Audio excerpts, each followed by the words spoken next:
ఇటీవల ప్రధానమంత్రి నరేంద్ర మోడీ గారు ఏ దేశ పర్యటనలో భాగంగా వరల త్రిపిటక అనే పవిత్ర బౌద్ధ గ్రంథంతో బహుకరించబడ్డారు.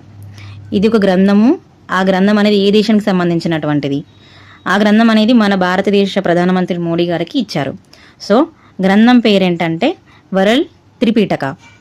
ఇది ఏ మతంలో ఉంది అంటే బౌద్ధ మతానికి సంబంధించినటువంటి గ్రంథం. సో ఆన్సర్ థాయిలాండ్ దేశానికి సంబంధించినటువంటి పవిత్ర బౌద్ధ గ్రంథం. సో ఇక్కడ ఏంటంటే మన ప్రధానమంత్రి మోడీ గారు మనము ఒక్కొక్క కంట్రీ అంటే కొన్ని కంట్రీస్కి వెళ్తారు కదా. సో అందులో భాగంగా ఇప్పుడు థాయిలాండ్ పర్యటనలో ఉన్నారు.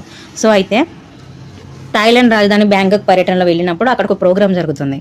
ఆ ప్రోగ్రాం పేరేంటి అని అంటే రామ్కిన్ ప్రోగ్రాం జరుగుతున్నప్పుడు అక్కడికి మన ప్రధానమంత్రి నరేంద్ర మోడీ గారు వెళ్ళారు. సో అక్కడికి వెళ్ళినప్పుడు అది ఒక జాతీయ ఇతిహాసం రామ్కిన్ అనే ఒక ప్రదర్శన జరుగుతుంది.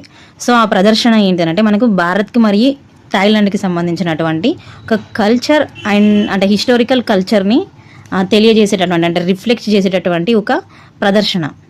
భారత్ మరియు థాయిలాండ్కి సంబంధించినటువంటి హిస్టారికల్ అండ్ అలాగే కల్చర్ని రిలేషన్ని అంటే భారత్ అండ్ థాయిలాండ్కి సంబంధించిన రిలేషన్ని రిఫ్లెక్ట్ చేసేటటువంటి ఒక ప్రదర్శన. అది ఏ ప్రదర్శన? రామ్కిన్ అనే ప్రదర్శన.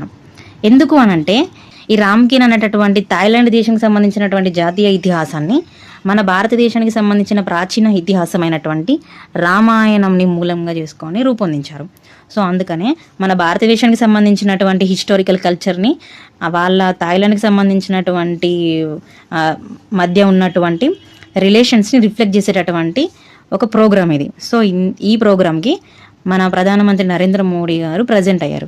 సో దీని మూలంగా మనకి థాయిలాండ్కి సంబంధించినటువంటి వరల్డ్ త్రిపీటక అనే ఒక పవిత్ర బౌద్ధ గ్రంథంని బహుకరించారు. ఎవరంటే మనకి థాయిలాండ్ ప్రధాని ఎవరంటే పెటొంగ్ తార్న్ షినవాత్ర వాళ్ళు మన ప్రధానమంత్రి నరేంద్ర మోడీకి బహుకరించారు. అయితే ఈ గ్రంథం అనేది పాలీ భాషలో ఉంటుంది. పాలీ భాషలో గౌతమ బుద్ధునికి సంబంధించి